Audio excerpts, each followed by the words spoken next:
고린도후서 5장 17절 말씀입니다. 그런즉 누구든지 그리스도 안에 있으면 새로운 피조물이라 이전 것은 지나갔으니 보라 새 것이 되었도다. 자, 어떻게 거꾸로 사는 인생이 되는지는 이제 여러분이 잘 아시게 되겠죠. 자세히는 몰라도 그래도 이렇게 사는 게 거꾸로 사는 인생이구나. 우리가 거꾸로 살아야 되겠다 인생을. 그건 우리의 노력으로 되는 게 아니에요. 우리 힘으로 되는 것도 아니고 우리의 능력으로 되는 게 아닙니다. 거꾸로 사는 인생은 그렇게 태어난 사람들만 가능한 것입니다. 이사야 53장 5절 말씀, 그가 찔림은 우리의 허물 때문이요 그가 상함은 우리의 죄악 때문이라. 그가 징계를 받음으로 우리는 평화를 누리고 그가 채찍에 맞음으로 우리는 나음을 받았다. 이렇게 했습니다. 고린도서 6장 2절 말씀, 보라 지금은 은혜 받을 만한 때요 보라 지금은 구원의 날이로다. 예수님은 성령으로 잉태하시고 또 유월절 어린 양의 피로 우리의 죄를 용서해 주시고 또 침례 받으심으로 주님과 우리가 연합하여 하나가 되게 하고, 주님은 직접 침례를 받으시고 물에서 올라오실새 하늘에서 하늘이 열리고 이제 비둘같이 성령의 기름 부음을 받게 되셨습니다. 그리고 천국 복음을 3년 반 동안 아버지의 일을 충실히 하시다가 십자가 못 박혀 돌아가시고 이제 3일 만에 부활하셨어요. 하나님의 성령으로 부활하신 거죠. 그러니까 태어날 때도 성령님으로 오셨고 또 죽으시고 부활하실 때도 성령님으로 함께 하십니다. 그 예수님이 이제 우리와 함께 하시죠. 그래서 우리는 거듭나야 된다는 말을 자꾸 교회에서 하는 건데, 그 거듭난다는 말이 땅에서 우리가 태어났는데 하늘에서 다시 태어나야 된다라는 것을 자주 얘기를 합니다. 이것이 복음이기 때문에 그래요. 이렇게 하지 않으면 복음을 받아들인 게 아니에요. 그래서 마음으로 너희가 믿었다고 해서 너희가 진짜 행함이 없는 그 믿음은 죽은 것이다. 영혼 없는 몸이 그게 살았다고 할 수 있느냐. 영혼 없는 몸은 죽은 것처럼 너 행함이 없는 믿음은 죽은 것이다. 이렇게 야고보서에서도 우리에게 고백하고 있죠. 그러니까 행함이 있는 믿음, 이것은 주여 주여 한다고 천국 가는 게 아니라 아버지의 뜻대로 행하는 자라야 천국에 들어갈 수가 있다라는 말이고요. 또 좀 더 비슷하게 다른 말로 말하면 천국을 누릴 수가 있다, 이렇게 되는 겁니다. 그러니까 나중에 천국 간다는 의미만 있는 것이 아니라 이 땅에서도 천국을 살 수 있는 것이다. 그렇게 되려면 말로만 주여 주여 한다고 그 천국 사는 게 아니다. 하나님의 뜻대로 행하는 자, 아버지의 뜻대로 행하는 자라고 했죠. 아버지의 뜻대로 행하는 자가 천국을 들어간다, 천국을 살게 된다는 얘기인데요. 아버지의 뜻대로라고 하는 것은 뭐를 전제로 했을 때 아버지의 뜻이라고 할까요? 아들이라고, 자녀를 생각할 때는 아버지의 뜻 이렇게 얘기하죠. 그러니까 너희가 하나님 아버지의 자녀만 되면, 너 하나님 아버지의 아들 딸만 되면 너 천국 갈 수 있어, 천국을 살아갈 수 있어, 그런 말이겠죠. 그러니까 우리가 집에서 있는 아버지를 잘 생각해보고 어머니를 잘 생각해보면 무조건적으로 우리를 사랑하시죠. 그거보다 우리 하나님이 무조건적으로 더 사랑하시죠, 우리를.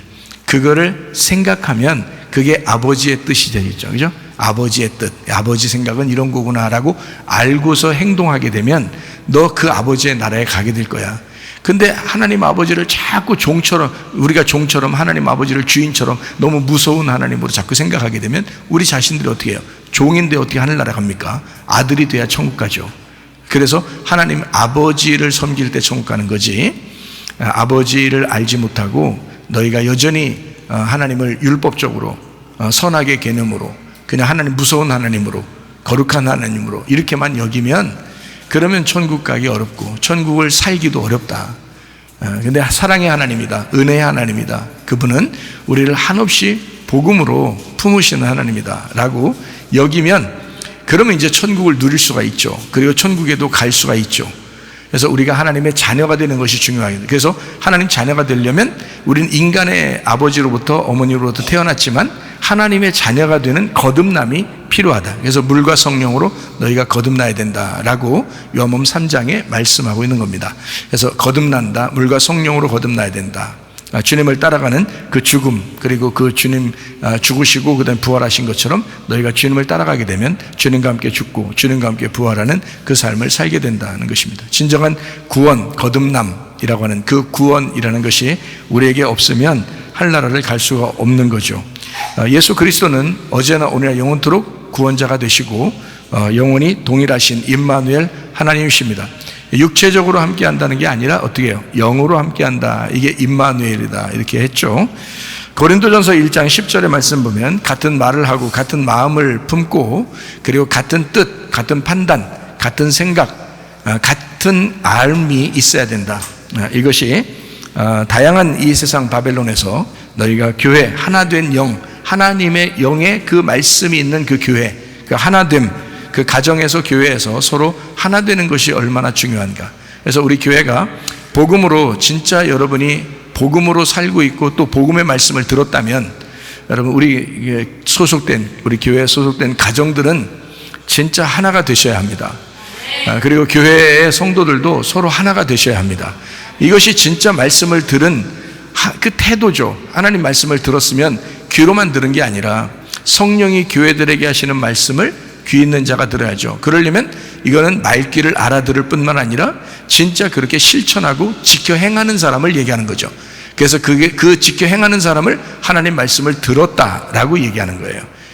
쉐마라죠. 들었다. 이것은 지켜 행하는 걸 의미하는 거예요. 그냥 단순히 우리의 귀로 듣는 게 아니라 성령의 귀로 듣는 것을 말합니다. 그러니까 지켜 행하는 거죠. 사랑을 실천하지 않으면 너희가 어떻게 그리스도 안에서 형제가 될 수 있느냐. 또 그리스도 안에서 이 형제를 서로 미워하고 또 사랑하지 못하면 어떻게 하나님의 사람이라고 할 수 있겠느냐. 이렇게 우리에게 성경은 요한일서에 고백하고 있죠. 그러니까 우리가 진짜 하나님을 사랑하노라 하면서 다른 사람을 미워하면 안 되겠습니다. 진짜 사랑하는 마음으로 우리가 살아야 되겠다. 같은 말을 하고 같은 마음을 품고 그리고 같은 뜻, 같은 알므로 우리가 살아야 되겠다. 히브리서 13장 8절의 말씀에 보면 예수는 기름 부음 받은 메시아 그리스도이시다. 어제나 오늘나 영원토록 그러하시다. 그리고 영원히 그분은 그리스도시다. 이렇게 이야기했습니다. 기름 부음 받은 그리스도. 자, 예수 그리스도가 기름 부음 받기 전에 어릴 때부터 그냥 평상시 똑같은 사람들하고 이렇게 살았어요. 인간으로서. 그랬다가 기름 부음 받고 난 다음부터는 아버지의 일을 하잖아요. 천국의 복음을 전파하면서 귀신을 쫓아내고 질병을 고치고 하나님의 일을 사역을 하면서 천국 복음을 전파하는 그런 이제 놀라운 일을 3년 반 동안 하시잖아요. 그 기름 부음 받은 이후의 삶이 그렇게 다르다는 것입니다. 여러분과 저도 이렇게 예수가 그리스도라고 하는 것을 우리가 믿었다면 우리도 성령의 기름 부음이 우리 속에 있어야 합니다. 성령을 받았다 그러면 성령 받았다 그러면 그로 끝나는 게 아니라 능력을 받으셔야 돼요. 성령의 기름 부음을 받으셔야 돼요. 그러면 아무도 너희를 가르칠 자가 없다. 요한일서 2장 20절 27절에 말씀하는 그런 내용이거든요. 너희는 거룩하신 자에게서 기름 부음을 받고 모든 것을 아느니라. 너희는 주께 받은 바 기름 부음이 너희 안에 거하나니 아무도 너희를 가르칠 필요가 없고 오직 그의 기름 부음이 모든 것을 너희에게 가르치며 또 참되고 거짓이 없으니 너희를 가르치신 그대로 주 안에 거하라. 이랬습니다. 이게 있더라고요. 실제로 있더라고요. 저도 잘 이해를 못했는데 이 말이 어떻게 다 알지? 어떻게 성경을 다 알 수가 있지? 이렇게 생각을 했는데 진짜 기름 부음이 어느 날 임하게 되니까 이 성경을 누군가에게 내가 질문하지 않아도 누군가에게 내가 알려고 하지 않아도 이게 알게 되겠더라고요. 이 성경을 읽기만 해도 알게 되겠고 생각만 해도 알게 되겠고 그 주님의 마음을 좀 이해하게 되겠더라고요. 이것이 그 기름 부음이에요. 기름 부음 받았다. 그러니까 하나님의 일을, 하나님의 사명을 가진 자들, 주의 일을 하는 사람들은요, 이런 기름 부음이 있으셔야 돼요. 그래서 성령을 받고 능력을 받는 사람에게 증인이 되도록 하겠다 해서 예루살렘과 유대와 사마리아 땅까지 이르러 내 증인 되게 한다. 이제 그런 말씀을 하고 있죠. 그래서 주는 그리스도시요 살아계신 하나님의 아들이라고 그 그리스도라는 것을 강조하는 그리스도시요 살아계신 하나님의 아들이십니다라고 제자들도 고백을 하게 됐습니다. 사도행전 4장 12절의 말씀을 보면 다른 이로서는 구원을 받을 수 있는 이름이 없다. 오직 예수 그 이름만 우리에게 구원을 주실 이름이다 라는 얘기입니다. 자, 예수 이름 받으면 구원받았으면 반드시 우리는 어떻게 돼야 된다요? 원래 우리의 법칙대로 자연의 법칙대로 산다 아니면 거꾸로 인생을 산다. 거꾸로 된 인생을 산다. 고린도서 5장 17절 말씀입니다. 그런즉 누구든지 그리스도 안에 있으면 새로운 피조물이라 이전 것은 지나갔으니 보라 새 것이 되었도다. 자, 이것은 원래 법칙을 깬 거죠. 법칙대로 사는 것이 아니라 법칙을 깬 것이란 말이에요. 잘 생각해 보면 그렇죠? 예, 그리스도 안에서 새로운 피조물이 됐다. 그래서 새 것이 점점 새 것이 된다. 이것은 법칙이 아니잖아요. 자연의 법칙이 아니라고요. 점점 옛 것이 되고 점점 헌 것이 돼야 되는데 점점 새 것이 된다는 것은 이런 자연의 법칙을 깬 거꾸로 된 인생, 다른 법칙을 우리에게 적용한 것입니다. 어느의 법칙이에요? 땅의 법칙이에요? 하늘의 법칙이에요? 하늘의 법칙을 적용한 거예요. 그러니까 여러분의 인생 가운데, 여러분의 가정에 하늘의 법칙이 침투해 오기 시작하면요, 여러분의 가정 완전히 달라집니다. 여러분의 마음도 완전히 달라집니다. 그러니까 내 힘으로 거꾸로 된 인생을 사는 것이 아니라 하나님의 힘으로 거꾸로 된 인생을 살게 돼 있어요. 그게 정상입니다. 그러니까 어렵겠어요? 안 어렵겠어요? 안 어렵죠. 왜냐하면 하나님의 힘으로 주시는, 하나님이 공급하시는 믿음, 그 예수님의 믿음으로 우리가 승리하게 되고 예수님의 믿음으로 살아가니까 그런 거꾸로 된 인생이 힘든 것만은 아니다 라는 것을 우리가 알게 되죠. 그렇죠? 그러니까 거꾸로 된 인생이라고 해서 뭐 다 어렵다 이런 건 아니에요. 하나님이 하시니까 오히려 쉬운 것이다. 그러니까 성령의 열매를 맺는 것도 쉬운 것이다. 내가 열심히 노력해서 성령의 열매를 맺으려면 어렵지만 성령의 열매를 맺는 것이 성령의 힘이라면 아주 쉬운 것이다. 육체의 열매라는 것은 우리가 스스로 맺는 거기 때문에 육체의 열매는 쉽죠. 맺는 게 쉽다고요. 가만 냅두면 육체의 열매를 맺게 돼 있어요. 그러나 성령의 열매를, 그사 육체의 열매를 맺던 사람이 성령의 열매를 맺게 된다? 그건 쉬운 게 아닙니다. 그거는 굉장히 거꾸로 가는 인생이기 때문에 쉬운 게 아닌데, 그런데 성령님께서 개입하시면 그러면 쉽게 된다는 겁니다. 왜냐하면 성령의 열매니까, 자기 열매니까 자기가 일을 하기 시작하면, 성령이라는 그 자기가 일을 하기 시작하면 그러면 그 성령의 열매는 자동적으로 맺게 되어 있다는 거죠.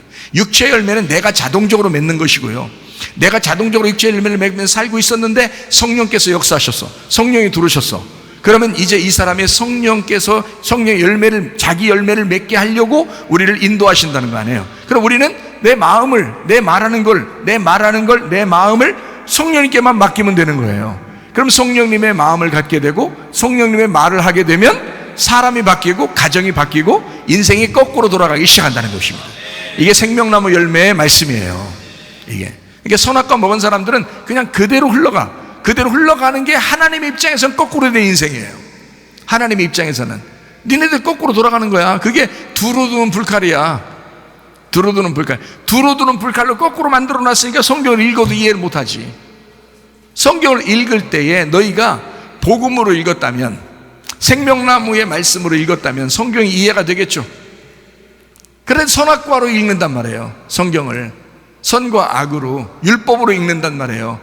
구약의 사람들은, 바리새인들이나 이런 사람들은 구약을 지켰잖아요. 열심히 지켰다고요. 근데 그 사람들은 율법으로 성경을 읽은 거예요. 율법으로 성경을 읽으니까 선악과로 성경을 읽은 거죠. 선악과로 성경을 읽었다는 말은 생명나무를 못 먹었다는 얘기예요. 생명나무 열매를. 그러니까 하나님이 보시는 법칙대로 읽은 게 아니라 자연의 법칙대로, 자기들이 스스로 생각하는 법칙대로 선과 악으로 나누어서 성경을 읽은 거예요. 그대로 율법적으로 지킨 거죠, 이 사람들은. 근데 예수님이 와가지고는 완전 반대 얘기를 하는 거예요. 너희들이 생각하는 죄인들은 죄인이 아니야. 근데 너희들이 스스로 의인이라고 생각하는 너희들이 죄인이야. 너희들이 생각하는 소경은 소경이 아니야. 너희들이 눈 떴다고 하는데 너희들이 소경이야. 반대 얘기한 거죠. 그건 하늘에서 볼 때 반대란 말이에요.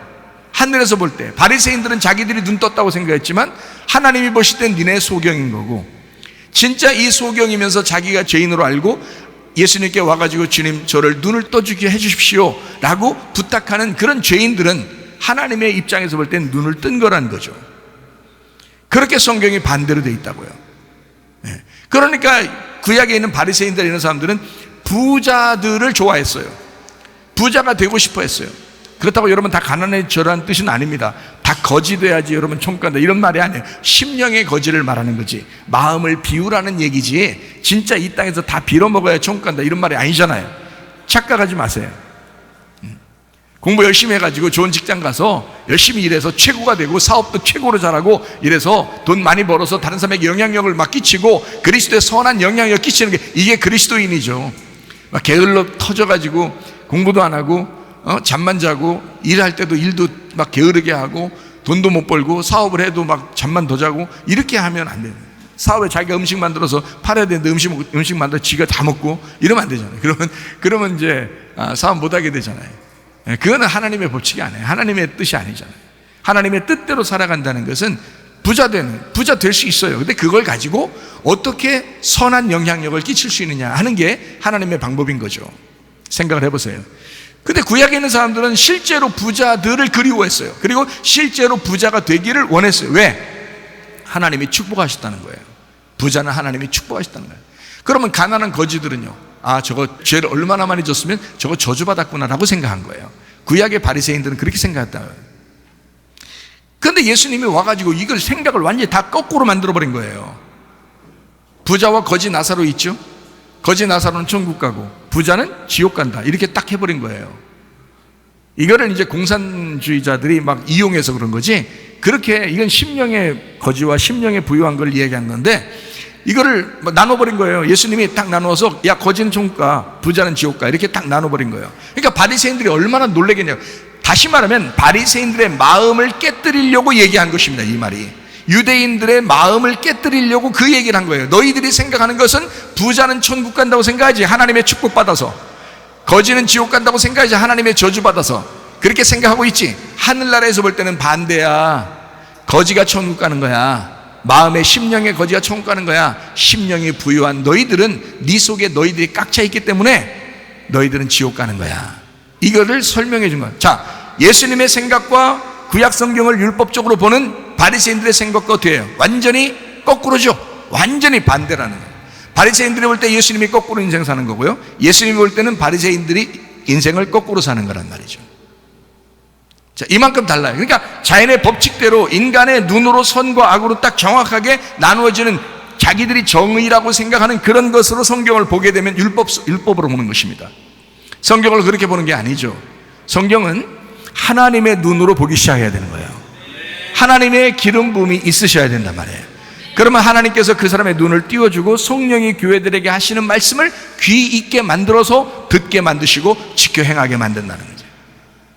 예. 그러니까 하나님의 눈으로 보는 것과 사람의 눈으로 보는 것이 얼마나 다른가. 이만큼 다르다. 그러니까 우리는 새로운 피조물이 됐다라는 것은 거꾸로의 인생을 살기로 결심했다라는 말이죠. 하나님 보실 때 너희들이 하나님의 거꾸로 살고 있다라는 거예요. 그러니까 선악과 먹고 생명나무를 못 먹도록 계속 이 불칼을 갖다가 거꾸로 돌게 만들어 놓은 거예요. 그럼 생명나무가 뭐고 선악과가 뭐예요? 말씀이에요. 둘 다 선악과 말씀, 생명나무 말씀이라고요. 그런데 선악과 말씀을 먹었으니까 율법의 말씀을 먹은 거예요. 그러니까 사람들이 율법적으로 자꾸 생각하게 되죠. 근데 그렇게 생각하는 게 사람들이 다 옳다고 생각이 된다는 거죠. 근데 예수님이 와가지고는 생명나무 말씀을 하는 거예요. 그러니까 거꾸로 얘기하는 거죠. 소경이 눈 뜬 거라고 얘기하는 거예요. 이 사람들이 생각할 땐 눈 뜬 게 눈 뜬 거라고 생각하고 소경은 소경이라고 생각하는데, 예수님이 와가지고는 소경은 눈 떴다라고 얘기하는 거예요. 죽은 자가 살아난 것이다. 목숨을 잃어버리면 얻게 될 것이다. 너희가 죽고자 하면 살게 될 것이다. 이렇게 얘기하는 거예요. 근데 구약에 있는 사람들은 사는 게 사는 거고 죽은 게 죽은 거야. 소경은 소경이고 눈 뜬 게 눈 뜬 거야. 그게 율법이야. 정확하게 보는 거죠. 자연의 법칙대로 보는 것입니다. 성경을. 그러니까 성경을 읽는 대로 본단 말입니다. 사람들이 이거를 읽는 대로 보는 거예요. 근데 이게 사실 영적인 책이거든요. 하나님의 말씀이라고 하는 것은 영적인 책이에요. 영의 눈이 열려야 이게 보게 되는 것입니다. 영의 눈이 열려야 이게 해석이 되고 이해가 되는 거거든요. 예수님의 눈으로 이 말씀을 보야지 이해가 되는 것인데, 그러니까 완전히 다 거꾸로야. 다 서로 거꾸로. 자기들이 맞다는 거예요. 자기들이. 왜 그러냐면 자기가 거꾸로 보고 있는 줄도 모르고 자꾸 자기가 맞다고 하는 거예요. 율법으로 보고 있으니까. 그러나 우리 교회는 특별히 율법으로 성경을 보지 말고 복음으로 보셔야 합니다. 진리로 말씀을 보셔야 합니다. 생명나무 열매로 말씀을 보셔야 합니다. 그러면 하나님의 눈으로 보게 되고 인생들이 생각하는 것의 거꾸로의 생각으로 성경을 보게 된다는 거예요. 그러면 다른 사람들이 혹시 야, 성경을 그렇게 볼 수도 있나? 라고 생각할지 모르지만 성경을 곳곳을 찾아보면, 그리고 예수님의 이야기한 것을 쭉 찾아보면 생명나무 열매로 말씀을 보는 것이 맞다는 것입니다. 그것을 여러분이 이해하면 성경이 보이기 시작해요. 성경이 이해되기 시작해요. 그것을 열어주니까, 한번 열어주니까 저도 이게 열리고 나니까 이게 알겠더라는 거죠. 더 이상 누구한테 물어보지 않아도 이게 이해가 되더라는 거죠. 다 알겠다는 거예요. 이게. 이상하게. 이상한 게 아니죠. 하나님 나라에서 보면 정상인 거죠. 근데 땅에서 보면 참 이상한 일이죠. 그날 이상한 일이 벌어진 거니까. 예. 자, 어쨌든 하나님의 눈으로 볼 때 우리가 인생을 좀 하나님 쪽으로 가게 되면 사람 쪽에서 볼 때는 거꾸로가 되니까 우리 인생을 거꾸로 인생을 한번 살아보자. 이것이 새로움이다. 구원받은 새로운 피조물이라. 이전 것은 지나갔으니 자, 어제 것까지는 잊어버려라. 오늘은 내가 살고 있지만 내일은 하나님 거야. 이제 하나님을 바라보면서 자꾸 앞으로 전진해 나가는, 애굽에 있던 사람이 광야를 그리워하고 광야에 있던 사람이 가나안 땅을 그리워해서 계속 올라가는 그런 인생들을 여러분이 사셔야 합니다. 새로운 피조물은요, 회개하셔야 합니다. 새로운 피조물은 회개하셔야 돼요. 새로운 피조물이잖아요. 새롭게 됐잖아요. 그럼 회개하셔야죠. 여러분, 잘못된 생각을 가지고 있었으면 이제는 좋은 생각으로 바꿔야 됩니다. 성경을 안 읽던 사람이 이제 성경을 읽는 것이 돼야 돼요. 그게 회개잖아요. 다른 사람을 미워하던 사람이 이제 미워하지 않고 용서하게 되면 그게 회개예요. 세상적인 것으로 자꾸 욕심내던 사람이 그렇게 하지 아니하고 이제 하나님 먼저 그 나라와 그의 의를 구하기 시작하면 그게 회개입니다. 얼마나 감사해요. 우리 인생을 바꾸어서 사는 거니까. 그러니까 회개하고 새로운 시작을 하셔야 합니다. 그게 우리한테 새로움이라는 거죠. 구원, 새로움. 우리가 구조받았다, 구원받았다, 거듭났다, 다시 태어났다, 새로움이 되었다, 거꾸로 사는 인생으로 드디어 접어들게 되었다. 우리 그 인생을 타고 가기 시작했다. 이런 거죠. 왜 화를 낸다고요, 사람이? 초조해서 그래요.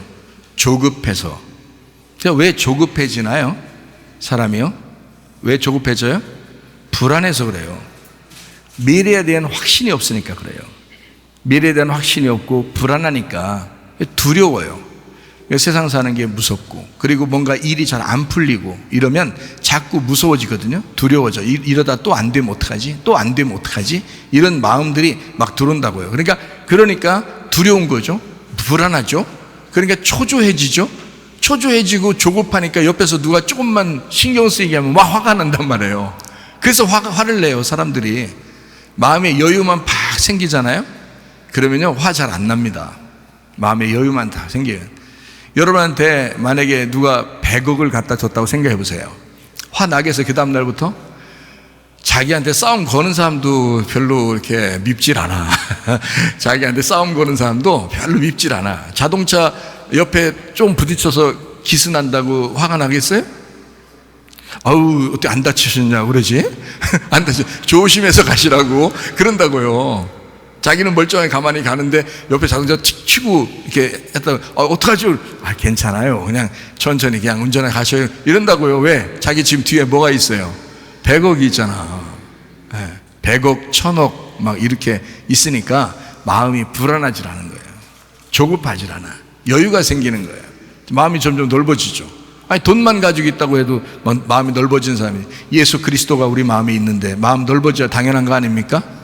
예수 그리스도가 한없이 마음에 넓으시고 하늘과 땅을 다 지으신 주인이신데, 그런데 우리가 그 하나님을 모시고 있으면서도 불안해하고 염려하고 근심하고 초조하고 두렵고 무섭고, 이거 다 마귀가 주는 것입니다. 하나님이 불안하라고 하겠어요? 하나님이 염려하라고 하겠어요? 염려하지 말라 그러지? 하나님이 초조하라고 하겠어요? 그러지 말라 그러죠. 근데 자기가 초조한 걸 어떻게 해요? 무섭고 두렵고 뭔가 일이 안 풀리고 괴롭고 우울하고 쓸쓸하고 뭔가 외롭고 힘들고 초조하고, 그래서 막 조급하다. 그러니까 옆에서 막 화가 나죠. 왜? 100억도 없으니까. 100억도 없죠. 일도 잘 안 풀리죠. 초조할 수밖에 없죠. 조급하고. 그러니까 옆에서 기분 나쁘게, 자동차 옆에 부딪히지도 않는데 옆에서 가까이만 왔다 가봐요. 심지어 창문 열고 욕하고 싶고 막 이러죠. 그게 왜 그러냐고. 그게 왜 조급해져서 여유가 없는 거예요. 마음에 여유가 없는 거예요. 그래서 이렇게 두렵고 불안하고 초조하고 승질내고, 그러니까 용서가 안 돼요. 어떤 사람하고 딱 부딪히면은 자기를 위해서 자기한테 자꾸 이렇게 좋은 말만 해주는 사람은 이렇게 좋아하는데, 좋은 말 해주지 않는 사람이 혹시 있다 그러면요, 괜히 틀어지고 싶어요. 저 사람하고 상대하기 싫다고요. 근데 마음에 여유가 있고 한 1,000억 가지고 있다 해봐요.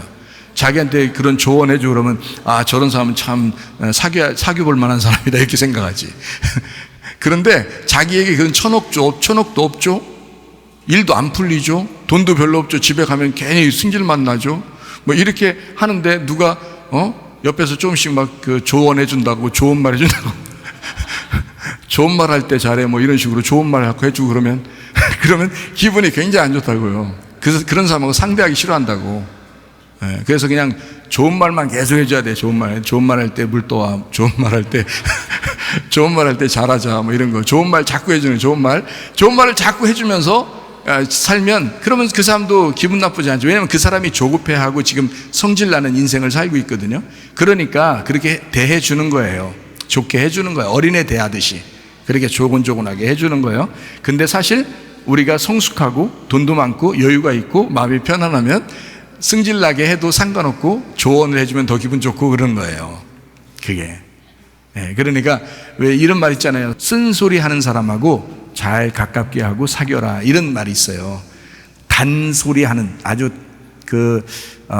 짧게 얘기한다는 말이 아닙니다. 이 말은 단소리 하는 그런 사람하고는 멀리해라, 사귀지 마라 이런 얘기들도 있거든요. 그럼 쓴소리하고 조언을 해주고 뭔가 이렇게 그런 좋은 말 해주고 하는 사람들 있잖아요.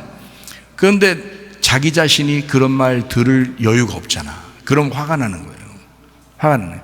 그런 사람들에게 뭐하러 그렇게 쓴소리 하냐고요. 그 사람은 또 자기도 돈을 별로 없으면서 그런 걸 왜 그런 말 하냐고. 그냥 다 어린 아이처럼 좋게 얘기해주면 더 좋을 것 같다 하는 얘기입니다. 특별히 아내가 남편에게 좋은 말 많이 하세요. 남편한테 여보 좋은 말 할 때 물 떠와. 좋은 말 자꾸 해주는 거예요. 좋은 말 할 때 불 좀 끄고 자자.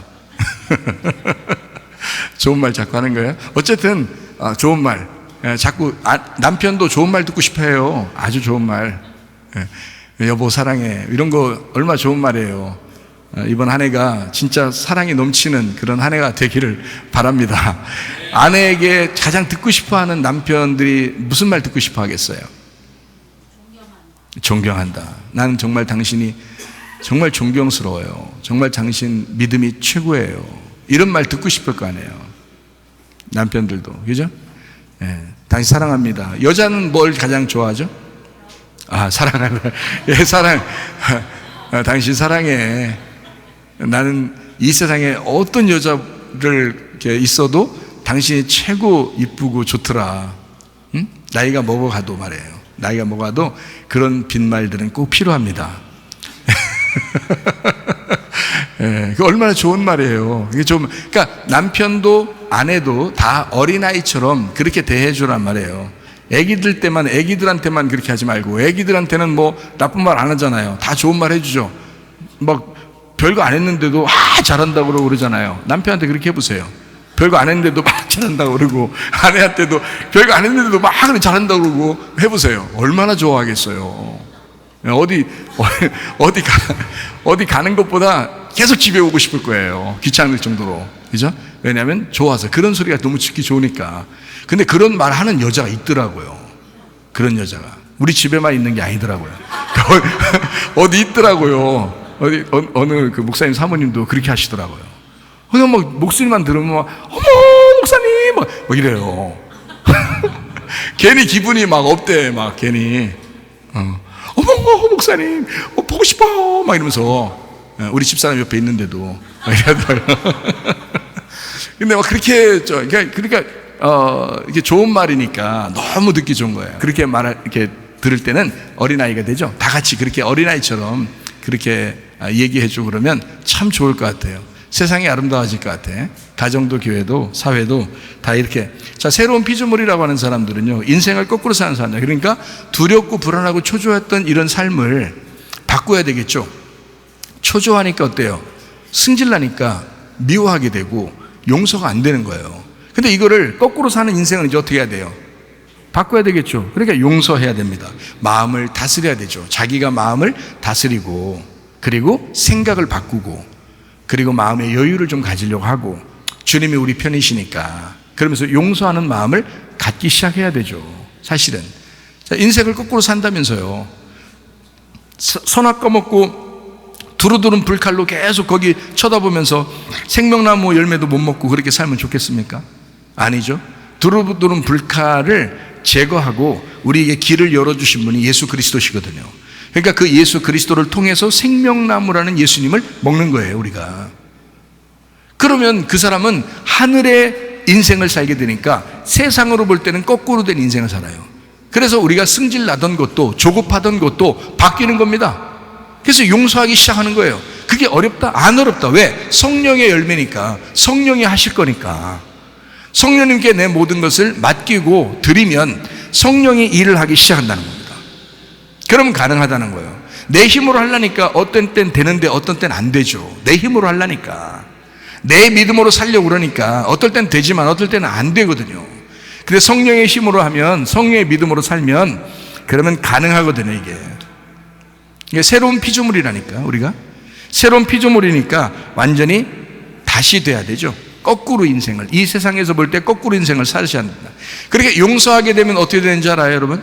용서하게 되면 질병이 치료받습니다. 여기 속에서, 마음에서 응어리 져가지고 이게 막히기 시작하면요, 몸이 망가져요. 몸이. 그러니까 겉으로는 멀쩡한데 사람이 속에 병이 걸려요, 여러분. 그게 미워해서 그런 거예요. 미워해서. 미운 마음이 생기면 생길수록 그리고 스트레스를 받아요. 스트레스 받으면 굉장히 만병의 원인이라고 그러잖아요. 스트레스가. 스트레스 왜 받은 거예요? 뭔가 스트레스가 있는 거예요. 뭔가 기분 나쁜 게 있었던 거예요. 기분이 나쁘다는 거예요. 네, 기분이. 이분 저분 기분이 우리 기가 좀 올라가야 되는데 이 기가 떨어지는 거야. 이 기가 떨어진 걸 감기라 그러거든요. 기가 떨어졌단 말이야. 우리 기를 올려줘야 돼. 그래서 여보 사랑해 그러면 기가 확 올라간단 말이에요. 여보 존경해, 별로 존경할 것도 없는데도 그냥 말을 그렇게 하는 거예요. 어디 나가기 싫어하는 거죠. 막 들어오는 거죠. 여보 존경합니다, 당신밖에 없어요, 당신 최고, 따봉 막 이러잖아요. 그러면 그냥 기가 팍 살죠. 그냥 감기가 뚝 떨어져 버리죠. 예? 기가 뚝 떨어지는 게 이게 감기인데 이 감기가 뚝 떨어져 버리니까 기가 확 올라가죠. 예. 그 기분이 말이에요. 그분 말이에요. 그 기분이 좋아하셔야 되는데 기분이 나빠진 거야. 그게 스트레스야. 그게 스트레스예요. 어렵지 않죠. 쉬워요. 기분이 떨어진 거예요. 그분이 떨어졌어요. 그게 면역성이 저하되고 그래서 감기가 오는 거거든요. 면역성이 올라가면 감기도 뚝 떨어지죠. 감기 떨어지고 기분이 올라가신단 말이에요. 기분이 올라가신다. 그러면 이제 병도 안 걸려요. 그래서 미워하면은 계속 뭐가 속에서 막힙니다. 우리도 모르는 사이에 기분이 막혀요. 기분이 막히면서 계속 병이 생겨요, 속에서. 근데 이 기분이 딱 풀어지잖아요. 이분 저분 기분, 이 기분을 자꾸 풀어주시면 이게 건강이 다시 회복이 됩니다. 치료돼요. 하나님이 그렇게 살라고 했잖아요. 우리 보고 거꾸로 된 인생을 살라고 했잖아요. 근데 우리는 왜 자연의 법칙대로 살려고 하냐고. 이 세상에서 살아가는 대로 그냥 흘러가는 대로 자꾸 살려고 하냐고. 이 세상에 흘러가는 것에 반대로 사셔야지. 하나님의 기분으로 사셔야지. 하나님의 에너지로 사셔야지. 그 하나님의 에너지는 사랑이에요, 사랑. 그래서 용서하고 사랑하는 겁니다. 그러면 반드시 몸이 좋아지죠, 여러분. 용서하고 사랑해 보세요. 몸이 좋아집니다. 기분도 좋아져요. 다른 데 영향 잘 안 받습니다. 그러니까 자꾸 회복이 되죠, 몸도. 네. 마태복음 18장 35절 말씀만 한번 보도록 하겠어요. 너희가 각각 마음으로부터 형제를 용서하지 아니하면 나의 하늘 아버지께서도 너희에게 이와 같이 하시리라. 마태복음 18장 21절부터 35절까지의 말씀의 그 결론이거든요, 이 말이. 그럼 이 말이 어떤 말이 나오냐면, 10,000달란트 빚진 자가 있대요. 10,000달란트 빚진 자. 그거를 용서해 줬답니다. 그런데 이 사람이 가다가 자기한테 100데나리온 빚진 사람을 만나가지고 그냥 막 승질을 내면서 감옥에 집어넣어버렸대요. 그래가지고 주인이 생각할 때 너무 기분 나쁜 거예요. 이놈이 이거 내가 용서해줬는데 10,000달란트를 용서해줬더니 100데나리온 정도를 이렇게 자기한테 빚진 사람을 갖다가 막 갚으라고 옥에 넣었다. 이거를 사람들이 볼 때도 이건 아니다 생각한 거예요. 그래서 주인한테 일러 바친 거죠. 이 사람이 이랬다라고. 여러분, 일러 바치는 사람들이 주변에 있는 사람도 일러 바칠 수 있지만 천사들도 일러 바칠 수 있습니다. 천사, 여러분의 천사들도 여러분과 함께 있는 천사예요. 하나님에게 매일 하나님을 만나 뵙거든요. 여러분과 함께 있는 천사가 계속 하나님을 매일 만나봐요. 여러분, 자기 수호천사 다 있습니다. 같이 살아요. 지금 여러분과 함께 그 천사들이요. 그런데 그 천사가 하나님을 만나 뵐 때 뭐라고 해야 되겠냐고요. 얘는 용서도 안 한다, 얘는 계속 미워한다, 얘는 계속 짜증낸다, 얘는 계속 신경질 낸다. 그런 천사들이 뭐라고 얘기해야 돼요? 하나님한테 가가지고 이 사람에 대해서. 이 사람은 용서할 줄도 모른다. 말씀을 들었으면 용서해야 되는데 용서할 줄도 몰라. 미워해. 자기는 10,000달란트 용서받았으면서 100데나리온 빚진 사람을 갖다가 그냥 막 멱살 잡고 막 감옥에 집어넣고 이런다 이거야. 천사들이 막 일러 바치면 그러면 어떡할 거예요? 옆에 주변 사람들이 거기에 대해서 일러 바치면 어떡할 거예요? 다 보고 있잖아요. 교회 사람들도 다 서로 보고 있잖아요. 가정에서도 여러분 다 보고 있잖아요. 부모 자녀 간에도 남편과 아내 간에도 다 보고 있잖아요. 목사도 성도도 다 보고 있잖아요. 떳떳하셔야지. 누가 보더라도 겉으로나 속으로나 다 떳떳하셔야지. 천사가 보더라도 우리가 혼자 있을 때 아무도 우리를 쳐다보지 않을 때라도 천사하고 우리하고만 보는, 천사는 안 보이니까 그렇게 한다 할지라도 그때도 그 천사에게도 정직한 사람이 돼야죠. 그 천사에게도 정직한 사람, 떳떳하고. 그게 거꾸로 사는 인생이죠. 영적인 삶을 사는 인생이지. 그래서 용서하면 치료받는다. 10,000달란트 빚진 자가 100데나리온 빚진 자를 용서하는 게 너무 쉽잖아요, 우리가 생각할 때는. 근데 어렵다는 거예요. 자기는 크게 용서받았는데도 조금 자기한테 기분 나쁘게 하면 그 용서 안 된다는 겁니다. 자, 이렇게 회개가 안 된 상태에서 무슨 새로운 피조물이라고 그래요? 말이 안 되죠. 회개하셔야 새로운 피조물이 되는 거죠. 새로운 피조물이 돼야 거꾸로 된 인생을 살아간단 말이에요. 거꾸로 된 인생을 살지 않으면 계속 뭔가 속에서 막히다 보면 몸도 망가진단 말입니다. 이해가 되시겠어요? 그래서 지금 마태복음 18장에 나와 있는 그 얘기, 10,000달란트 빚진 자 용서받았다, 이런 얘기인데, 10,000달란트가 얼마인지 알아요? 10,000달란트가? 1달란트가 얼마인지 알아요? 어떤 사람은 5달란트, 어떤 사람은 2달란트, 어떤 사람은 1달란트 받은 사람이 있죠. 그러니까 1달란트 받은 사람이 막 숨겨놨잖아요. 그러니까 예수님이 이 사람은 악하고 게으른 종이다 하면서 막 혼내니까 여러분이 생각할 때 1달란트는 조금 받았으니까 그런 거죠 라고 생각할 수 있겠죠. 아니에요. 1달란트가요 6,000데나리온입니다 6,000데나리온. 1데나리온이 하루 일꾼 품삯이에요. 노동자 품삯. 우리나라 하루 일꾼이 하루 받는 품삯. 그게 노동자가요, 노가다 하시고 뭐 이런 분들 있잖아요. 그런 품삯이 얼마인지 알아요? 하루에 10만 원, 20만 원. 더 비싼 사람은 30만 원, 40만 원입니다. 하루에 노동자가요, 우리나라가. 그게 1데나리온이에요. 1데나리온. 그러니까 하루 일하면 그거 1데나리온 주는 거거든요. 그 1데나리온을 6,000개가 있어야 되는 거야. 그러니까 6,000일 동안 일한 것이 1달란트예요. 6,000일 동안. 1년이 며칠이에요? 365일이잖아요. 그럼 1년이 360일은 3년이 돼야지 한 1,000일 되나요? 그러면 3년에 6번이니까 한 17년, 18년을 일해야 그 노동 품삯을 하루도 안 빼놓고 해서 일을 버는 것이 1달란트. 근데 그 1달란트가 아니라 10,000달란트래. 사람이 상상할 수 있는 돈이에요, 아니에요? 상상할 수 있는 돈이 아니에요. 그거를 용서받았다는 겁니다. 그게 여러분과 저예요. 여러분과 제가 그렇게 용서받은 사람들이에요.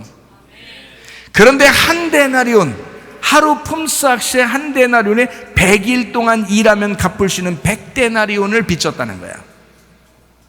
상상할 수 없는 달란트를 용서받은 사람이 100일 동안 일하면 갚을 수 있는 그 돈을 빚진 사람을 잡아다가 감옥에 집어넣었다는 거예요. 말이 돼요, 안 돼요? 말이 안 된다는 얘기입니다. 그래서 주님도 그 사람을 용서하지 않겠다고 했습니다. 여러분이 정말 예수를 믿는다면, 예수님 안에서 용서받았다면 다른 사람을 미워할 수 있습니까? 그럴 수 없어요. 그렇게 미워하면서 새해를 맞이했다? 새로운 피조물이라? 말도 안 되는 소리입니다. 용서하셔야 됩니다. 미워하는 것이 없으셔야 합니다. 우리는 새로운 피조물이고 거꾸로 사는 인생을, 하늘의 운명을 가지고 살아가려고 하는 사람이거든요. 그러니까 용서하는 삶을 사셔야 합니다. 자, 하나님이 보실 때는 10,000달란트하고 100데나리온하고 어떻게 차이가 있겠어요, 없겠어요? 하나님이 보실 때는 차이가 없어요. 10,000달란트도 100데나리온도 같은 것입니다. 하나님이 보실 때는 똑같은 빚이란 말이에요. 10,000달란트 같이 큰 것도 100데나리온 같이 작은 것도 다 하나예요. 하나. 그게 다 주님 안에서 하나인 것이다. 다시 말하면 거기에서 뭘 설명해 주려고 한 거냐면 10,000달란트 빚진 자 그리고 100데나리온 빚진 자를 비교해 가면서, 야, 큰 거 빚진 사람이 용서받았으니까 작은 거 빚진 사람 반드시 용서해 줘야지 너희가, 요 말만 한 게 아니고, 그 말도 맞지만 어떤 이야기를 한 거냐면 하나님 안에서는 100데나리온 빚진 자나 10,000데나리온 빚진 자나 같은 거야. 하나님이 하나니까. 하나님이 하나니까. 10,000도 1로 시작하잖아요. 100도 1로 시작하잖아요. 성경에 하루가 1,000년이고 1,000년이 하루 같은 거예요. 하나는 열이고 열은 100이고 100은 1,000인 거예요. 이게 다 같은 거예요. 하나님을 얘기하는 것입니다. 하나님을. 하나님 안에서는 모두 다 똑같은 거야. 하나인 거야. 그래서 35절에 이렇게 말씀하는 겁니다. 너희가 각각 마음으로부터 형제를 용서하지 아니하면 나의 하늘 아버지께서도 너희에게 이와 같이 하시리라. 마음으로부터 용서가 돼야 된다. 말로 용서 하나님이 왜 모르시겠어요? 하나님이 그거 왜 모르시겠냐고요. 마음으로부터 용서가 있어야 된다. 그 사람하고 굳이 만나서 돌아다니라는 이유가, 얘기가 아닙니다. 이거는 그 사람하고 만나가지고 계속 시간을 보내라, 그런 말도 아닙니다. 그런 말이 아니라 네 마음으로부터 진심으로 하나님을 믿고 있느냐, 진심으로 그 하나님 안에서 용서를 했느냐. 마음의 용서가 중요한 것이다. 내 마음의 아말렉과 여러분이 전쟁하셔야 합니다. 한 해가 시작되었으면 우리는 늘 전쟁합니다. 인생은 전쟁이다 라는 말도 있어요. 인생은 전쟁이에요. 아말렉과 더불어 전쟁하셔야 합니다. 그렇지만 너무 걱정하지 말아야 돼요. 왜냐하면 출애굽기 17장 15절 16절에 보면요, 모세가 제단을 쌓고 그 이름을 여호와 니시라 하고 이르되 여호와께서 맹세하시기를 여호와가 아말렉과 더불어 대대로 싸우리라 하셨다 하였더라. 우리 마음의 아말렉하고 하나님은 여호와 니시 계속 싸워주겠다는 거예요. 그러니까 우리 마음을 자꾸 부유하게 만들지 말고 내 마음을 자꾸 파내서 하나님으로 채우시기를 바랍니다. 하나님으로 자꾸 채우기 시작하면요, 말씀으로 계속 채우기 시작하면요, 그러면 여러분 인생을 다르게 살 수 있습니다. 하나님의 생각대로 살아갈 수가 있습니다. 새로운 한 해에도 전쟁의 연속이 될 것입니다. 내 마음속에서의 전쟁에서 승리하는 여러분 되시기를 바랍니다. 요한일서 2장 12절부터 14절까지 말씀입니다. 자녀들아, 내가 너희에게 쓰는 것은 너희 죄가 그의 이름으로 말미암아 사함을 받았으며, 아비들아 내가 너희에게 쓰는 것은 너희가 태초부터 계신 이를 알았으며, 청년들아 내가 너희에게 쓰는 것은 너희가 악한 자를 이기었음이라. 아이들아 내가 너희에게 쓴 것은 너희가 아버지를 알았으며, 아비들아 내가 너희에게 쓴 것은 너희가 태초부터 계신 이를 알았으며, 청년들아 내가 너희에게 쓴 것은 너희가 강하고 하나님의 말씀이 너희 안에 거하시며 너희가 흉악한 자를 이기었음이라. 이렇게 되어 있습니다. 자, 뭔 얘기를 하는 거냐면요, 여기에 여러분이 그냥 읽으면 자기가 어린아이 같으니까 어린아이 같은 그 이야기, 어린아이에 대한 이야기를 읽습니다. 아비들 그러면 이제 내가 어른이고 믿음이 좀 그래도 오래됐으니까 난 이런 사람이구나 라고 생각할 거예요. 젊은이다 그러면 청년들은 이제 너 젊은이니까 젊은이 이렇게 하는 건가 이렇게 생각할 거예요. 근데 그런 이야기로 보면 성경이 좀 어색하죠. 왜냐하면 지금 어린아이, 아비, 청년 이렇게, 만약에 우리가 성경을 그냥 쓴다면, 정상적으로 이렇게 우리의 생각대로 쓴다면 이렇게 쓰겠죠. 어린아이, 청년, 어른 이렇게 쓰겠죠. 그죠? 우리가 보통 쓴다면 어린아이, 그 다음에 청년, 그 다음에 아비들 이렇게 써야지 맞죠. 그런데 성경은 그렇게 쓰지 않죠. 여기 보니까 어린아이가 먼저 나오죠. 아이들 먼저 나오고, 그 다음에 아비들이 나오고요, 그 다음에 청년들이 나오잖아요. 그렇죠? 예, 그러니까 요거는 뭔가 다른 걸 설명해 주고 싶어서 이야기하는 것입니다. 그렇죠? 그러니까 순서가 그렇게 되어 있단 말이에요. 자, 어린아이, 그리고 아비들, 그리고 청년들, 이거는 하나입니다. 같은 걸 얘기하는 거예요. 내가 어린아이면서, 내가 아비이면서, 내가 청년인 거예요. 자, 무슨 말인지 좀 이제 이해가 가시려고 하죠? 예, 이해가 가셔야 내년도 오고 그러잖아요? 예, 이해가 가시네. 어린 자녀들은 아버지를 알았다 그랬습니다. 아버지를 알았다. 그죠? 어린 자녀들은 아버지를 알았다. 자, 그 말이 뭐예요? 자, 보세요. 우리가 애굽에서 탈출해서 광야로 갔다가 광야에서 가나안 땅으로 들어가게 되죠. 그러면은 어린 아이일 때는 어떻게 어서 출발한 거라고요? 애굽에서 출발한 거라고요. 그러면 그때는 우리가 싸워서 구원받아야 돼요? 아니면은 그냥 구원해 주셔야 돼요? 어린 양의 피로 말미암아 어린 양이 죽으셔서 그냥 그 안에 있는 사람을 구원해야 되겠죠. 하나님이 이런 분이구나라는 것을 알게 되겠죠. 예, 그게 유월절 어린 양의 피거든요. 그래서 그래서 어린 아이가 그냥 구원받은 거예요. 아버지를 알게 된 거예요. 자, 죄 용서를 받았다. 유월절에 죄 용서를 받았다. 그래서 어린아이들은 죄 용서를 받았다라는 말입니다.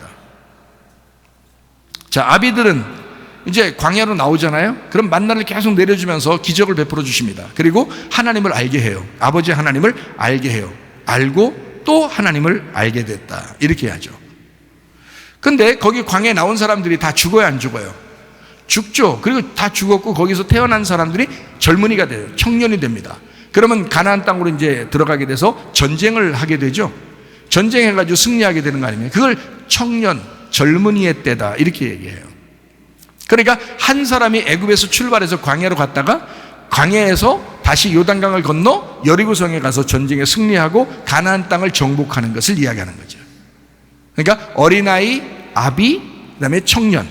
그래서 광야에서는 어른들이 다 죽었다 그러죠. 이해가 되죠?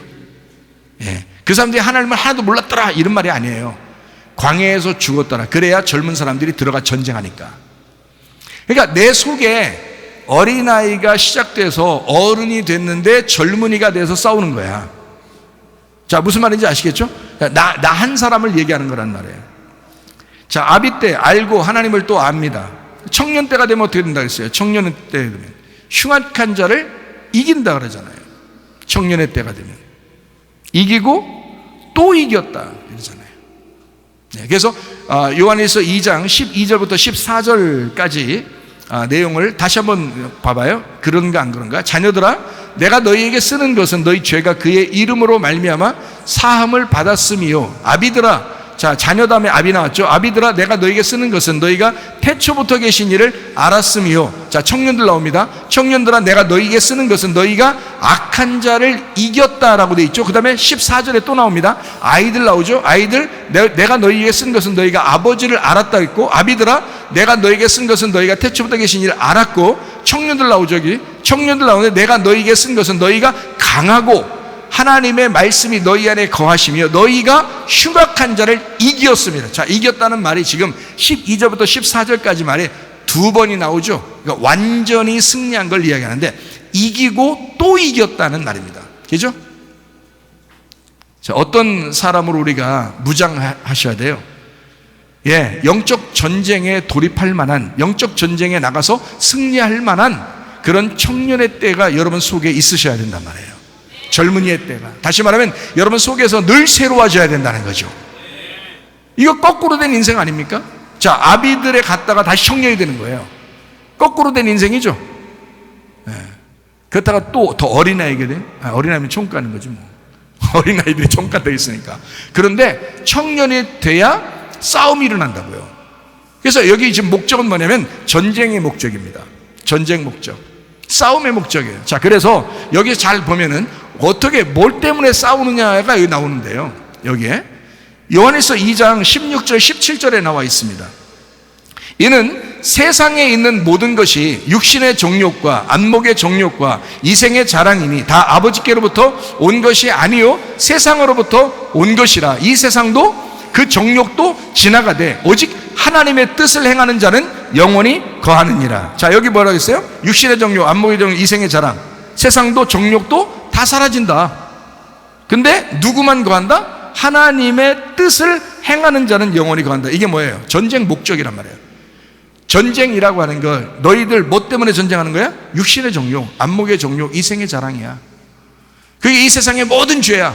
그게 선악과거든. 그게 먹음직 보암직 탐스럽게 하는 선악과거든. 그때부터 죄가 내려온 거야. 그러니까 자연의 법칙으로 그냥 두면 선악과 먹고 계속 죄 짓고 살게 돼 있단 말입니다. 그게 인간이라는 거예요. 이것을 거꾸로 생명나무 열매를 먹으면서 다시 올라가지 않으면 안 된다는 거죠. 그러니까 우리가 영적 전쟁하는 거야. 누구랑 영적 전쟁하는 거예요? 나하고 하나님하고 영적 전쟁하는 거예요. 근데 내가 이기는 게 하나님이 반드시 이겨요. 왜? 하나님의 성령을 내가 붙들면, 하나님의 성령을 의지하면 성령이 이기는 거고, 그렇죠? 내가 나를 의지하게 되면 성령이 져버리는 거죠. 그러니까 나는 내가 이겨버리면 계속 육체적인 삶을 살게 돼 있고, 자연의 법칙대로 살게 돼 있고, 계속 죄짓고 살게 돼 있고, 계속 질병을 가지고 살게 돼 있고, 계속 용서하지 못하고 미워하고 살게 돼 있단 말이에요. 근데 하나님의 성령께서 들어오셔서 성령 열매를 맺기 시작하면요, 바뀝니다. 거꾸로 된 인생을 살게 돼요. 영적 전쟁에서 반드시 성령이 이기게 돼 있고, 그리고 용서하게 돼 있고 사랑하게 돼 있다는 말이죠. 그런 새해가, 그런 새로움이 여러분에게 있으셔야 합니다. 아무리 암울하고 어두워도 여러분 임마누엘 되신 하나님을 기억하시길 바랍니다. 인생 자체가 안 풀려, 뭐 안 돼, 잘 내가 이렇게 하려고 했는데 잘 안 돼, 나 용서하려고 했는데 잘 안 되더라, 내 속에는 왜 자꾸 이렇게 어둠이 있지, 내게 잘 안 돼, 힘들어, 나 병이 있어, 가정에 문제가 생겼어, 뭐 돈에 문제가 생겼어, 뭐 무슨 앞으로의 미래가 너무 걱정돼. 자, 이렇게 계속 어둠이 자꾸만 우리에게 엄습해 올지라도 뭘 기억하자고요? 임마누엘 되신 하나님을 기억하자. 임마누엘 되신 하나님. 인생의 전쟁에서 승리하는 것은 임마누엘 하나님이 함께 하시면 가능합니다. 임마누엘 하나님이. 이사야 7장 14절 말씀입니다. 그러므로 주께서 친히 징조를 너희에게 주실 것이라. 보라, 처녀가 잉태하여 아들을 낳을 것이요 그의 이름을 임마누엘이라 하리라. 임마누엘이 뭐라고요? 하나님이 우리와 함께 하신다는 말인데, 함께라는 말이고, 아맘에서 왔어요. 결합하다, 어둡게 되가 숨기다. 마누, 이게 우리라는 말이고요. 엘, 이게 하나님. 아엘, 힘센 자, 수양, 상수리라면 울, 꼬다, 강하다. 강하신 우리 하나님이 우리하고 꼬여서 이 땅에 와서 결합이 되었다. 이걸 임마누엘이라고 합니다. 임마누엘. 하나님이라는 그 강한 분이 우리하고 꼬인 거예요. 꼬여서 엮였다. 한마디로 나 너랑 엮였다 이런 겁니다. 엮여서 이 땅에 와가지고 우리와 같이 있는 겁니다. 결합돼서. 요거를 임마누엘이라고 하는 겁니다. 그러니까 임마누엘 대신 하나님만 솔직히 함께 있으면 문제 없죠. 그게 안 보이니까 문제지. 안 보이니까 자꾸 없는 건 줄 알죠. 여러분, 수호천사들도요 있어요. 여러분 잠잘 때 천사 옆에 있냐고 물어보세요. 한번. 혹시 얘기할 수도 있어요. 둘만 있으니까 얘기할 수도 있어. 내가 그러면 잠잘 때 꿈속에서 만나자 우리, 뭐 이렇게 할 수도 있어요. 그 천사가. 자긴 영이니까. 영이에요. 영. 그분 천사는 영이니까. 그렇다고 이제 뭐 우리를 섬기라고 하나님이 보내주신 건데, 우리가 태어나서 하나님이 우리를 섬기라고 보내서 한 사람 앞에 하나씩 천사들이 다 있거든요. 근데 그 사람이 하나님을 선택하지 않으면 천사도 떠납니다. 하나님을 선택하지 않으면. 근데 하나님을 선택하여 살면 반드시 천사는 옆에 같이 있어요. 천사는 우리 속에 들어오질 못해요. 천사는 옆에 있는 거예요. 우리 속에 들어오는 건 성령님이십니다. 성령님이 우리 속에 들어오는 거고요. 천사는 같이 있어요. 저는 그 수호천사를 봤다니까요. 진짜 제가요, 얼마나 신기한지 몰라요. 어떻게 생겼는지 제가 분명하게 기억합니다. 내 그림 솜씨가 없어서 그림으로 내 못 그려도 진짜 너무너무 지금도 생생합니다. 그러니까 여러분도 다 같이 있어요. 똑같이. 그 천사 서운하지 않도록 여러분이 계속 같이 있는 그 천사가 여러분 입만 열신 하나님을 자꾸 의지하게 되면 그 천사도 여러분을 돕습니다. 함께. 그러니까 우리를 도우라고 보낸 천사들이니까. 수호천사라고 하죠. 그러니까. 자, 우리 하나님은 우리하고 엮이셨습니다. 꼬였습니다. 그리고 그 영으로 함께 하십니다. 그래서 임마누엘이라고 그렇게 말하거든요. 자, 어떨 때 우리와 함께 하신다고요? 이사야 8장 10절 말씀입니다. 너희는 함께 계획하라. 그러나 끝내 이루지 못하리라. 말을 해봐라. 끝내 시행되지 못하리라. 이는 하나님이 우리와 함께 계십니다. 너희는 함께 계획해라. 우쭈 의논하다. 그러나 끝내 이루지 못한다. 파라르 분쇄하다. 깨뜨리다. 좌절시킨다. 말을 해봐라. 끝내 시행되지 못한다. 시행된다. 쿰 세워지다. 일어나다. 실행되다. 그렇게 실행되지 않을 거야. 세워지지 않을 거야. 일어나지 못할 거야. 이는 하나님이 하나님이 우리와 함께 계심이니라. 자, 그래서 하나님이 우리와 함께 하신다. 임마누엘 되신 하나님은 우리가 일이 안 풀릴 때, 어두워졌을 때, 힘들 때, 괴로울 때 우리와 함께 계신다는 것을 알려주는 것입니다. 그래서 이 세상이 어두울 때 우리 예수님께서 빛으로 오신 겁니다. 이해가 되시겠죠? 근데 사람들은 알아보지 못했죠. 왜냐하면 빛이 빛인 줄을 몰랐으니까. 그건 영의 얘기니까, 영적인 얘기니까 빛이 보이는 게 아니거든요. 어둠의 세상에 빛이 왔다고 해서 그게 보이는 게 아니란 말이에요. 사람들의 눈에는 안 보인다고요. 그 영적인 눈이 열린 사람은 그 빛이 보이는 겁니다. 다시 말하면 하나님, 임마누엘 되신 하나님이 나 같은 어두움 가운데 주님이 오셨다라고 하는 것을 영의 눈이 떠지면 그걸 이해한다고요. 그게 이해가 된다고요. 아, 나와 함께하고 있구나. 우리와 함께하고 있구나. 우리 가정에 함께하고 있구나라는 것을 알게 된다고요. 자, 내 인생이 거꾸로 가는 뒷걸음질 치는 것과 같은 인생이었을지라도 그 자리에서 보면 다시 앞을 볼 수 있는 것이 뭐냐면 거꾸로 된 인생이란 말이에요. 우리는 계속 뒷걸음질 치면서 이 세상을 자연스럽게 살아가고 있어요. 일도 더럽게 안 풀리면서 그렇게 살아가고 있습니다. 근데 다시 우리가 반대로 내 인생을 보지 않고 하나님의 인생을 보기 시작하는 거예요. 새로움을 보기 시작하는 거예요. 새로운 피조물이 돼서 다시 내가 돌아서 버리는 거예요. 내 인생에서 내가 돌아서는 거예요. 그러면 뭐가 보이기 시작하면 하나님이 보이기 시작하는 거예요. 말씀이 보이기 시작하는 거예요. 그러면 이쪽 내가 원래 자연스럽게 살아가던 그런 인생에서 볼 때는 이 사람이 거꾸로 된 인생을 다시 시작한다는 거예요. 그게 거꾸로 된 인생이라고요. 임마누엘, 하나님이 함께 계시기 때문이다, 이 말입니다. 이사야 7장 14절 말씀, 임마누엘 하나님이 우리와 함께 계신다라고 했습니다. 다시 말하면 네 인생 거꾸로 가게 만들어 줄 거야 라는 말입니다. 네 인생 거꾸로 가게 만들어 줄 거야. 네가 이제까지 하나님 없이 너 스스로 너 자연스럽게 선악과 먹었으면 죄를 짓고 그렇게 질병이 있고 그 다음에 그렇게 죽어가는 너의 인생을 그냥 사는 것은 그냥 가만둬도 그렇게 살게 돼 있어. 그러나 임마누엘, 그 너의 어둠 가운데 내가 함께 할 거야. 내가 임마누엘 할 거야. 너 인생 바꿔놓을 거야. 거꾸로 된 인생으로 다시 시작하게 할 거야. 그것이 하나님의 목적이란 말입니다. 이사야 8장 10절 말씀, 아무것도 안 된다는 겁니다. 내 힘도 하나도 없다는 겁니다. 다른 말로 말하면 이는 하나님이 우리와 함께 계시겠다는 겁니다. 내 힘이 하나도 없을 때, 아무것도 안 될 때, 그것을 경험하게 될 때 하나님이 함께 한다는 것을 그걸 깨닫게 하신다는 겁니다. 그거를 임마누엘이라고 그러는 거예요. 그 임마누엘, 우리와 함께 계신다. 다른 말로 말하면 하늘의 운명으로 갈아타게 할 거야. 너 하늘의 운명으로 다시 너를 끄집어낼 거야. 너의 자연의 법칙에서 벗어나서 인생의 반대 법칙으로 살아가게 할 거야. 점점 새로운 인생으로 살아가게 할 거야. 네가 그냥 가만둬도 너의 인생을 살아갈 수밖에 없는 그 인생을 바꾸어서 거꾸로 된 인생으로 너를 살게 할 거야. 그게 임마누엘 하나님이십니다. 절망적이고 아무것도 안 보여도 나와 함께 하시는 하나님이 계신다면 언제나 다시 일어나서 뛸 수 있습니다. 내 안에 드디어 성탄으로 시작된 새로운 한 해가 우리의 거꾸로 사는 인생이 시작되었습니다.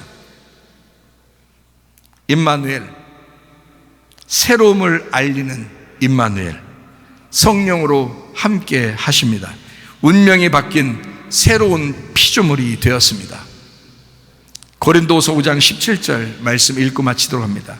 그런즉 누구든지 그리스도 안에 있으면 새로운 피조물이라. 이전 것은 지나갔으니 보라 새 것이 되었도다. 우리 하나님 아버지 사랑과 은혜를 감사를 드립니다. 하나님, 이제 인생을 거꾸로 사는 인생으로 한번 바꾸어 살기를 원합니다. 하나님, 새로운 피조물로서 주 그리스도 예수 안에서 새롭게 새 것이 되어 살아가기를 소원합니다. 하나님, 주 뜻대로 살다가 주님 만나게 하옵소서. 예수님 귀하신 이름 받들어 기도 올리옵나이다. 아멘.